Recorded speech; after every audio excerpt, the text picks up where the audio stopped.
नमस्कार, Bukkal sir YouTube study channel आपका हार्दिक स्वागत करता है। डियर लर्नर, हम 12th क्लास के अंदर करंट इलेक्ट्रिसिटी स्टडी कर रहे थे और जिसमें मैंने अभी तक आपको लास्ट टॉपिक में जो करवाया था वो मैं बता देता हूं। मैंने बताया था temperature dependence of resistance and resistivity. आज थोड़ा सा उसी पे रिलेटेड मैं एक दो बात और बताऊंगा, उसके बाद हम डिस्कस करेंगे resistance in series and parallel combination. तो डियर स्टूडेंट, अगर फर्स्ट टाइम मेरे चैनल पे आए हो तो सब्सक्राइब करना ना भूलिए, ठीक है। अपना चैनल समझ के इसको सब्सक्राइब करिए और जितने फ्रेंड्स हैं उनको सब्सक्राइब करवाइए। अगर करंट इलेक्ट्रिसिटी या इलेक्ट्रोस्टैटिक के प्रीवियस लेक्चर आपको देखने हैं तो लिंक नीचे डिस्क्रिप्शन में गिवन है, वहां से जाकर के आप अलग अलग लेक्चर देख सकते हो। यहाँ पे आपको डिटेल सिलेबस मिलेगा 9 to 12 फिजिक्स का, कोई टॉपिक स्किप नहीं किया गया है। और अगर स्किप हो भी जाता है तो आपसे रिक्वेस्ट है कि कमेंट कीजिए या फिर मेरे व्हाट्सएप नंबर पे आप मुझे मैसेज सेंड कर सकते हो, वो टॉपिक पे भी वीडियो आपको मिल जाएगी, ठीक है। मेरी यहाँ से कोशिश है कि मैं फ्री ऑफ कॉस्ट आपको एजुकेशन दूं और सबको बेनिफिट हो उसका।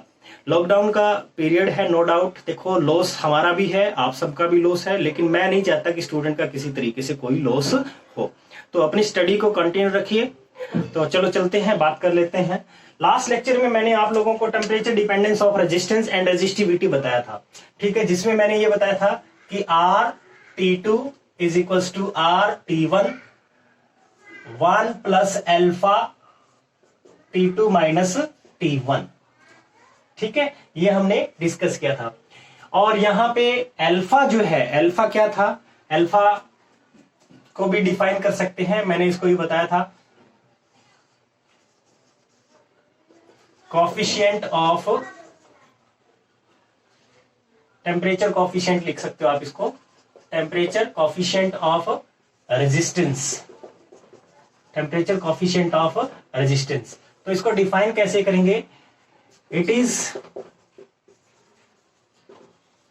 Defined as the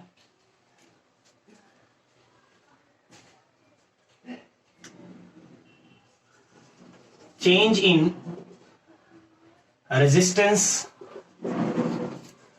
to the original resistance, to the original resistance per degree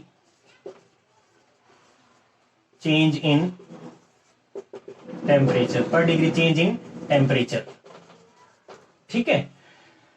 तो दैट इज जो मैंने आपको बताया था वो क्या था, alpha is equal to 1 by R into dr by dt, ठीक है, ये बताया था। इसी तरीके से बीटा को भी आप डिफाइन कर सकते हो, टेम्परेचर कॉफिशिएंट ऑफ रेजिस्टेंस की बजाय क्या हो जाएगा, रेजिस्टिविटी।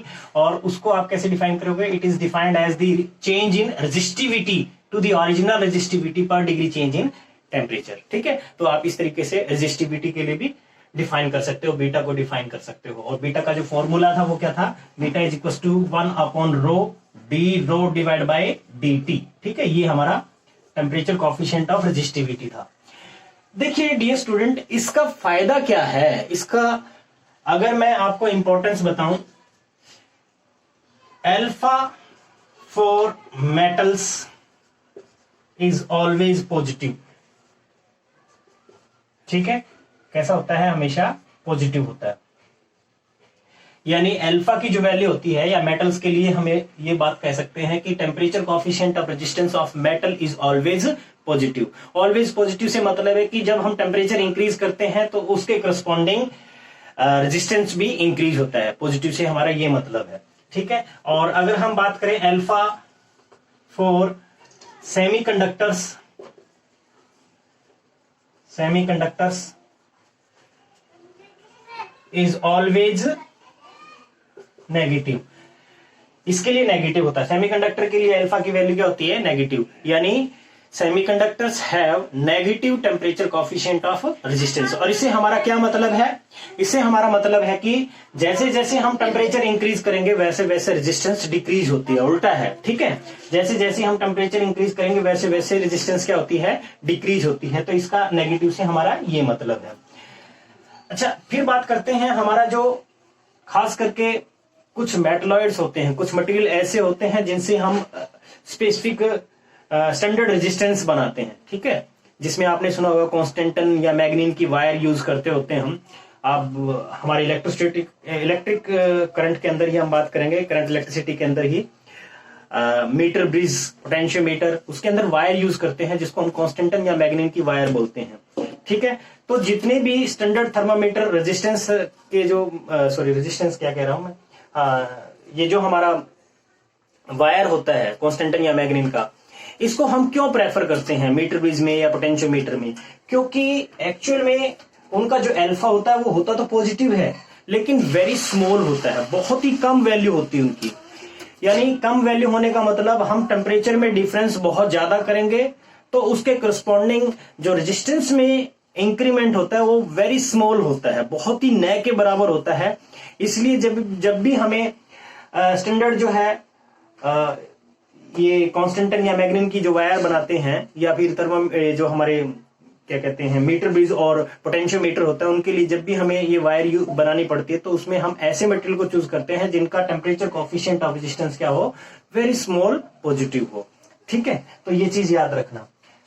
तो ये था टेम्परेचर कोएफिशिएंट ऑफ रेजिस्टेंस के बारे में। चलो बात कर लेते हैं हमारे series and parallel combination of resistance. किस तरीके से रेजिस्टेंस को सीरीज और पैरेलल में जब हम कनेक्ट करते हैं तो वो कैसे बिहेव करते हैं और उनका इक्विवेलेंट रेजिस्टेंस कैसे कैलकुलेट करते हैं। ये टॉपिक आप लोगों ने 10th में अच्छे से किया हुआ है, अभी दोबारा से हम समझते हैं। सबसे पहले बात कर लेते हैं series combination of resistance. Series combination of resistance, ठीक है। देखिए रेजिस्टेंस क्या होता है ये हम प्रीवियस लेक्चर्स में पढ़ चुके हैं। रेजिस्टेंस जनरली क्या होता है, obstacle to the flow of electrons. और ये किस किस पे डिपेंड कर रहा था, हमने कहा था कि ये डिपेंड करता है लेंथ ऑफ द कंडक्टर पे, एरिया ऑफ क्रॉस सेक्शन पे और मटेरियल पे। हमने ये भी कहा था कि ये टेम्परेचर पे भी डिपेंड करता है। तो अभी हम आज जो बात करने वाले हैं वो है series combination of resistance. Market में रजिस्टर मिलते हैं, ठीक है। उन रजिस्टर्स को हम सीरीज में या पैरेलल में अगर कनेक्ट करते हैं तो इक्विवेलेंट रेजिस्टेंस कैसे कैलकुलेट करते हैं ये चीज हम समझेंगे। लेट्स सपोज हमारे पास में ये रेजिस्टेंस है, एन नंबर ऑफ रेजिस्टेंस को हम ऐसे कनेक्ट कर लेते हैं, ठीक है। ये रेजिस्टेंस है, इसका रेजिस्टेंस है R1, R2, R3 और ये Rn रेजिस्टेंस हो गया, ठीक है। अब देखिए वायर एक ही है, एक ही वायर के अंदर सीरीज में लगे हुए हैं। तो अगर यहां से कोई करंट I फ्लो कर रहा है तो हर एक रेजिस्टेंस के अंदर करंट I ही फ्लो करेगा। ये चीज दिमाग में सेट करके रखना, क्योंकि करंट के लिए कोई दूसरा पाथ है ही नहीं। दूसरी बात, जो वोल्टेज ड्रॉप है, ठीक है, अकॉर्डिंग टू ओम्स लॉ हमारे पास 3 वेरिएबल होते हैं, I, V और R। R और I आप समझ चुके हो। तो जो तीसरा हमारा वेरिएबल रह गया पोटेंशियल डिफरेंस, या फिर ये कह सकते हैं वोल्टेज ड्रॉप। इसके अक्रॉस R1 के अक्रॉस वोल्टेज ड्रॉप सपोज करो हम कह देते हैं कि V1 है, इसके अक्रॉस V2 है, इसके across V3 and so on, इसके अक्रॉस Vn है, ठीक है। वोल्टेज ड्रॉप अलग अलग है, ठीक है। अलग अलग रेजिस्टेंस के अक्रॉस वोल्टेज ड्रॉप अलग अलग है। ये डिपेंड करेगा कि हमारे रेजिस्टेंस की वैल्यू कितनी है। जितना रेजिस्टेंस ज्यादा होगा वोल्टेज ड्रॉप उसके अक्रॉस उतनी ही ज्यादा होगी। तो जो सबसे इंपॉर्टेंट पॉइंट है सीरीज कॉम्बिनेशन के अंदर जो आपको याद रखना है वो ये है, the current through each resistor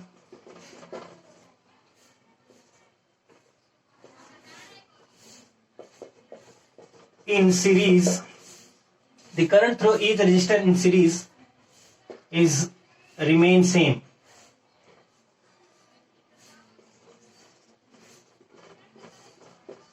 ठीक है, यानी कहने का मतलब हर एक रेजिस्टेंस के अक्रॉस हम ये कह सकते हैं करंट की जो वैल्यू होगी वो फिक्स होगी, कांस्टेंट होगी। लेकिन आप देख रहे हो कि वोल्टेज ड्रॉप मैंने कहा अलग अलग है, ठीक है। द पोटेंशियल ड्रॉप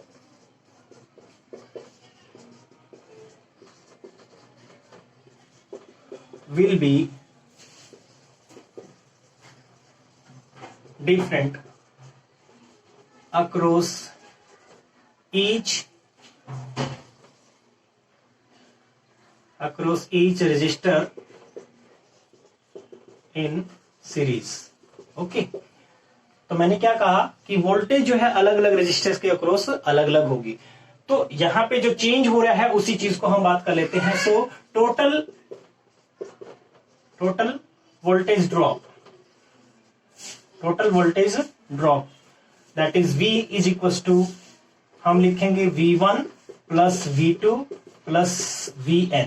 ठीक है, जितने भी सीरीज में रेजिस्टेंस कनेक्टेड हैं उनके अक्रॉस जो वोल्टेज होगी उनका सम हमने ले लिया, and that will be equals to, अब देखो ये V1 है, V1 किसके इक्वल होगा, V is equal to according to Ohm's law आपने स्टडी किया, V इज इक्वल टू होता है I इंटू R। ठीक है, तो यहां पे मैंने कहा कि V1 जो है voltage drop across R1, R1 के अक्रॉस करंट कितना है, सेम I और R1।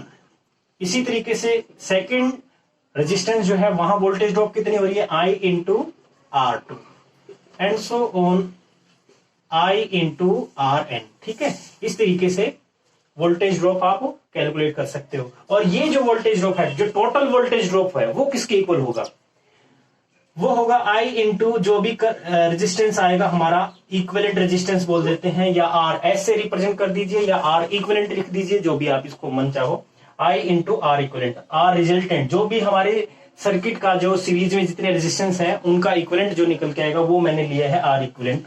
और यहां से I कांस्टेंट जो कॉमन है और निकाल लिया हमने, R1 plus R2 plus RN, I will get cancel, so R equivalent जो है वो किसके इक्वल आ गया, R इक्विवेलेंट आ गया हमारा R1 plus R2 plus RN के इक्वल आ गया। So in this way it may also written as, ठीक है, इसको कैसे लिख सकते हैं, R equivalent equals to summation, यहां समेशन वर्ड मैंने यूज किया है, summation of RI where I is equals to 1 and I is equals to N। देखिए समेशन का मतलब क्या होता है, सम उन सारे रेजिस्टेंस का, I की वैल्यू 1 पुट करोगे तो फर्स्ट रेजिस्टेंस 2 पुट करोगे, N तक वैल्यू पुट करते चले जाओगे तो उनका सम हमने लिया, समेशन साइन है ये। ठीक है, तो हम इस तरीके से भी लिख सकते हैं।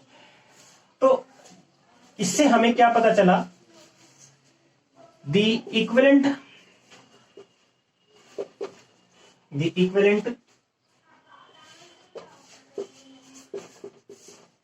resistance in series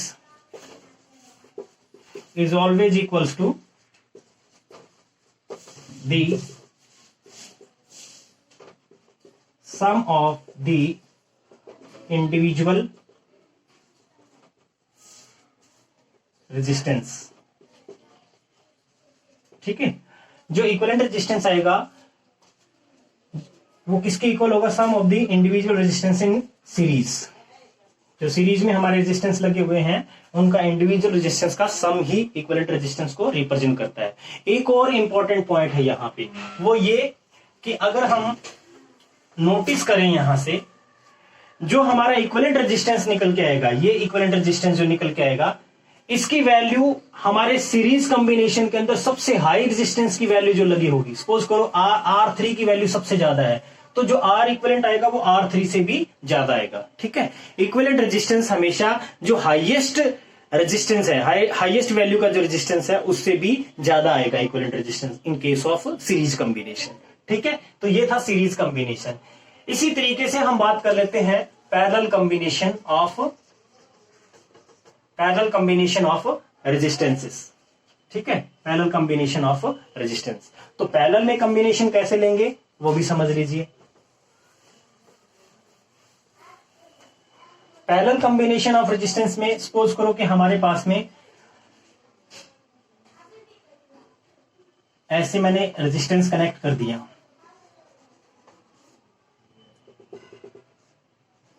ठीक है, n नंबर ऑफ रेजिस्टेंस मैंने पैरेलल में कनेक्ट किए हैं।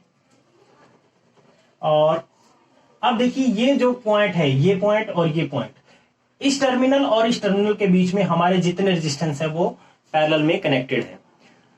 तो यहां से अगर करंट I आ रहा होगा तो I करंट जो है डिस्ट्रीब्यूट होगा, क्योंकि ब्रांच अलग अलग है। ठीक है, अलग अलग पाथ है करंट के लिए, तो सपोज करो यहां से I1 करंट, यहां से I2 और यहां से सपोज करो हमने IN करंट लिया, ठीक है। और ये हमारा रेजिस्टेंस है R1 और ये है R2 और ये है R3। लेकिन हमें पता है जो पोटेंशियल डिफरेंस है वो दो टर्मिनल के पोटेंशियल का डिफरेंस होता है। तो दो टर्मिनल हमारे फिक्स हैं, ये और ये, इन्हीं के बीच में सारे रेजिस्टेंस कनेक्टेड है। तो इनका मतलब ये है कि यहां जो वोल्टेज ड्रॉप होगी इनके अक्रॉस में वो फिक्स होगी। इसके अक्रॉस भी वही वोल्टेज ड्रॉप होगी, इसके अक्रॉस भी वही, इसके अक्रॉस भी वही, ठीक है। RN लिख लो इसको, ठीक है। N नंबर ऑफ है, 3 रेजिस्टेंस नहीं हो सकता, कितने भी रेजिस्टेंस हो ऐसे पैरेलल में कंबाइंड, ठीक है। लेकिन ये पैरेलल में खास बात क्या है कि वोल्टेज जो है फिक्स रहेगी, वोल्टेज ड्रॉप जो है वो सेम रहेगी। The potential drop will be different लिखा है जहां, वहां पे तो हमारा क्या आ जाएगा, the electric current, the electric current will be different across each resistance in parallel. जो पैरेलल में हमारे रेजिस्टेंस कनेक्टेड हैं उनके अक्रॉस करंट अलग लग जाएगा।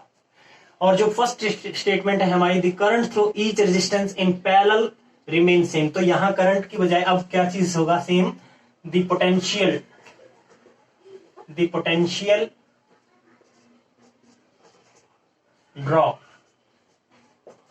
Potential drop through each resistor in parallel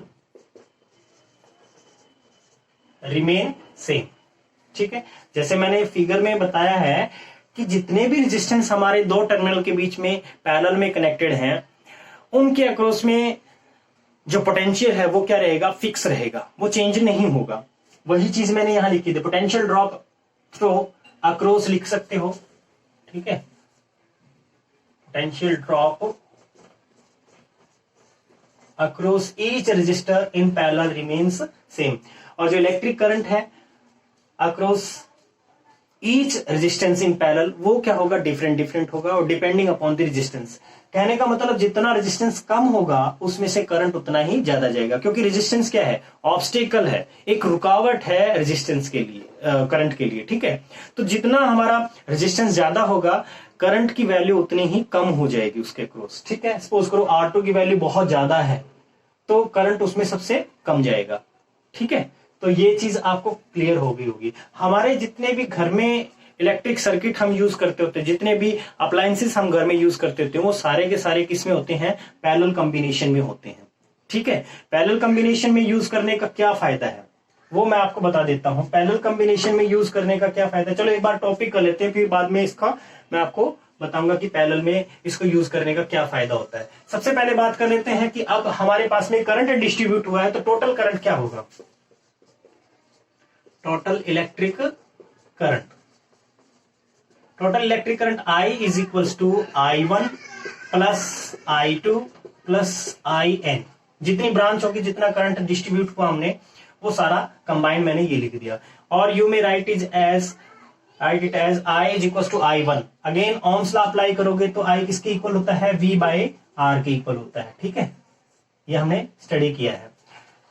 so I1 क्या है, करंट अक्रॉस R1 के अक्रॉस करंट कितना होगा, वोल्टेज, और वोल्टेज क्या है, फिक्स है, ठीक है। Divide by R1 plus V upon R2 and so on. जितने भी कॉम्बिनेशन है उनके अक्रॉस वोल्टेज ड्रॉप क्या है, फिक्स है, और रेजिस्टेंस अलग अलग है। अब ये जो करंट है, इस करंट के लिए हम क्या लिख सकते हैं, V divide by R equivalent, V by R equivalent. ये भी I is equal to V by R का ही फॉर्मूला है, लेकिन R जो होगा वो पूरे सर्किट का जो इक्विवेलेंट रेजिस्टेंस है वो लेंगे, R इक्विवेलेंट। सो यहां से V कॉमन आ गया, 1 by R1 plus 1 by R2 plus 1 by Rn। So in this way V will get cancel, और जो हमारा कॉम्बिनेशन आया है वो क्या हो गया, हमारा कॉम्बिनेशन आ गया 1 by R equivalent is equal to 1 by R1 plus 1 by R2 1 by Rn, ठीक है। ये आ जाएगा। लेकिन अभी जब इसको सोल्व करोगे ना, सोल्व करने के बाद इसका एलसीएम लेकर के उसको सीधा जरूर करना है, क्योंकि ये 1 बाय R इक्विवेलेंट है, आर इक्विवेलेंट नहीं है, 1/r इक्विवेलेंट है। तो जो वैल्यू आएगी तो उसको एलसीएम वगैरह लेकर के उसको सीधा करना जरूरी है, तभी आपका आर इक्विवेलेंट निकल के आएगा। ठीक है, और इसको हम ऐसे भी लिख सकते हैं समेशन फॉर्म में, 1/r equivalent is equal to summation i is equal to 1 and i is equal to n 1/ri। ठीक है, i की वैल्यू 1 पुट करोगे तो फर्स्ट टर्म आ जाएगी, 2 पुट करोगे सेकंड टर्म, n पुट करोगे nth टर्म, इस तरीके से। अच्छा, ये है हमारा इक्विवेलेंट रेजिस्टेंस। अब इसमें एक इंपॉर्टेंट पॉइंट वो ये कि जो पैरेलल कॉम्बिनेशन हमने रेजिस्टेंसेस के लिए हैं, इनमें सबसे कम वैल्यू का जो रेजिस्टेंस होगा उससे भी कम वैल्यू आएगी आर इक्विवेलेंट की। ठीक है, ये दिमाग में रखना। जैसे मैंने कहा था कि सीरीज कॉम्बिनेशन में जो सबसे हाईएस्ट वैल्यू का रेजिस्टेंस था, इक्विवेलेंट रेजिस्टेंस उससे भी ज्यादा आई थी। यहां पे क्या, सबसे कम वैल्यू का जो रेजिस्टेंस होगा उससे भी कम इक्विवेलेंट रेजिस्टेंस आएगा। तो ये तो था हमारा series parallel combination of resistance. अब हम बात कर लेते हैं कि पैरेलल कॉम्बिनेशन क्यों हमारे घर में यूज किया जाता है, उसके क्या बेनिफिट्स हैं। जितने भी घर में अप्लायंसेस लगे होते हैं, जितने बल्ब हैं या कोई भी डिवाइस हम लगाते हैं, सारे पैरेलल कॉम्बिनेशन में यूज करते हैं। अब आपको एक चीज पता है कि घर में जो इलेक्ट्रिसिटी आती है वो 220 वोल्ट की होती है। ठीक है, और जो जनरल करंट होता है वो होता है 5 एम्पियर। फ्रीक्वेंसी कितनी होती है, 50 हर्ट्ज। ठीक है, ये कॉन्फ़िगरेशन होता है हमारे घर में जो इलेक्ट्रिक करंट आता है, एसी अल्टरनेटिंग करंट। अब देखिए, घर में जितने भी डिवाइसेस लगे होते हैं, सपोज करो ये पैरेलल सर्किटरी है और यहां एक बल्ब मैंने यूज कर दिया, एक बल्ब यहां यूज कर दिया।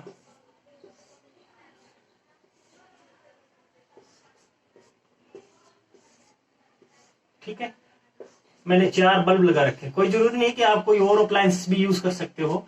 और यहां से जो वोल्टेज दी हमने 220 वोल्ट दे दी, सपोज करो। जो करंट जा रहा है वो हमने कह दिया आई। ठीक है, अब ये सारे बल्ब जरूरी नहीं है एक जैसे हों, सबकी अलग अलग वाट हो सकती है, अलग अलग पावर हो सकती है। ठीक है, और सीरीज में भी हम बना के देख लेते हैं। सीरीज में आप ऐसे बनाओगे,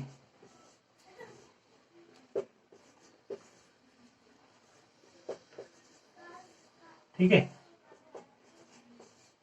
इस तरीके से सीरीज में आपने बल्ब लगा रखे हैं और सपोज करो ये जल रहे हैं, ग्लो कर रहे हैं। अब देखो क्या फायदा है क्या नुकसान, आपको फिगर से ही समझ में आ जाएगा। देखिए, सबसे पहले तो अगर एक भी बल्ब, सपोज करो ये बल्ब हमारा फ्यूज हो जाता है, तो इससे हमारे सर्किट, बाकी सर्किट पे कोई इफेक्ट नहीं पड़ेगा, बाकी बल्ब जो है काम करते रहेंगे। ऐसा आपने घर में देखा भी है। हमारे घर में एक बल्ब फ्यूज हो गया, इसका मतलब ये कि ये नहीं है कि बाकी जितने भी अप्लायंसेस लगे हुए हैं उनमें लाइट नहीं जाएगी, उनमें करंट कंटिन्यूअसली फ्लो करता रहता है, क्योंकि हमारे कॉम्बिनेशन कौन सा यूज किया हमने, पैरेलल कॉम्बिनेशन। ठीक है, तो ये बल्ब फ्यूज हो गया, ठीक है, यहां से डिस्कनेक्ट हो गया, तो बाकी बल्ब जो है काम कर रहे हैं। लेकिन अगर इसमें से एक भी बल्ब फ्यूज हो जाता है तो सर्किट जो है इनकम्प्लीट रह जाता है, यानी करंट फ्लो नहीं कर पाएगा, तो ये बाकी बल्ब भी ग्लो नहीं करेंगे। ठीक है, फर्स्ट पॉइंट। सेकंड पॉइंट, अगर सपोज करो कि हमारे पास कोई बल्ब जो है, ये 4 बल्ब मैंने लगा रखे हैं, इनमें से कोई एक बल्ब, सपोज करो ये बल्ब जो है इसकी पावर जो है कम है, सपोज करो इसको करंट जो है बहुत कम चाहिए, इसको करंट अगर कम चाहिए, आई की वैल्यू बहुत कम चाहिए, तो उतना ही करंट इसमें से फ्लो करेगा। ठीक है, पैरेलल कॉम्बिनेशन का ये है, क्योंकि पैरेलल में करंट डिस्ट्रीब्यूट होता है। तो यहां जितना बल्ब कनेक्टेड है, अगर जितने भी करंट की वैल्यू चाहिए, उनको जितना करंट चाहिए मैग्नीट्यूड में, वो उतना ही करंट ड्रॉ करते हैं सर्किट से। लेकिन यहां अगर आप देखो कि यहां से 5 एम्पियर करंट अगर जा रहा है और आपने कोई ऐसा बल्ब लगा दिया जिसको सिर्फ 0.5 एम्पियर करंट चाहिए सीरीज में, तो वो क्या हो जाएगा, फ्यूज हो जाएगा, जल जाएगा वो। अब आपको समझ में आ गया क्यों जला, क्योंकि उसमें हाई वैल्यू ऑफ करंट जो है उसके अंदर से पास कर गया, क्योंकि सेम करंट फ्लो करेगा उसमें से। और यहां आपने नोटिस किया कि अलग अलग जो हमारे बल्ब है, सबके अक्रॉस में करंट की जो वैल्यू होगी वो अलग अलग होगी।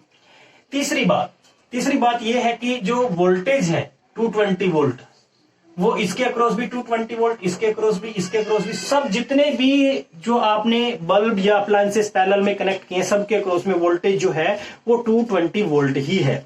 लेकिन यहां अगर आप नोटिस करो तो फर्स्ट बल्ब है, पहले 220 वोल्ट में से कुछ वोल्टेज यहां ड्रॉप हो जाएगी, 220 वोल्ट में से सपोज करो कि फर्स्ट जो बल्ब है इसके अक्रॉस 40 वोल्ट जो है, या फिर हमने कह दिया कि 20 वोल्ट जो भी है, 40 वोल्ट यहां ड्रॉप हो गया, तो बाकी कितना रह गया 220 माइनस 40 यानी 180 वोल्ट आगे जाएगा। 180 वोल्ट में से नेक्स्ट बल्ब जो है वो कितना ड्रॉप करेगा, फिर नेक्स्ट बची हुई वोल्टेज आगे जाएगी, ठीक है।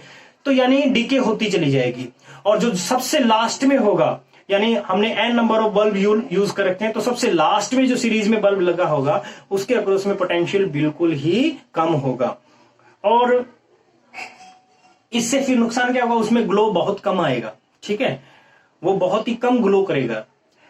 तो ये तो था क्योंकि पोटेंशियल कम जा रहा है।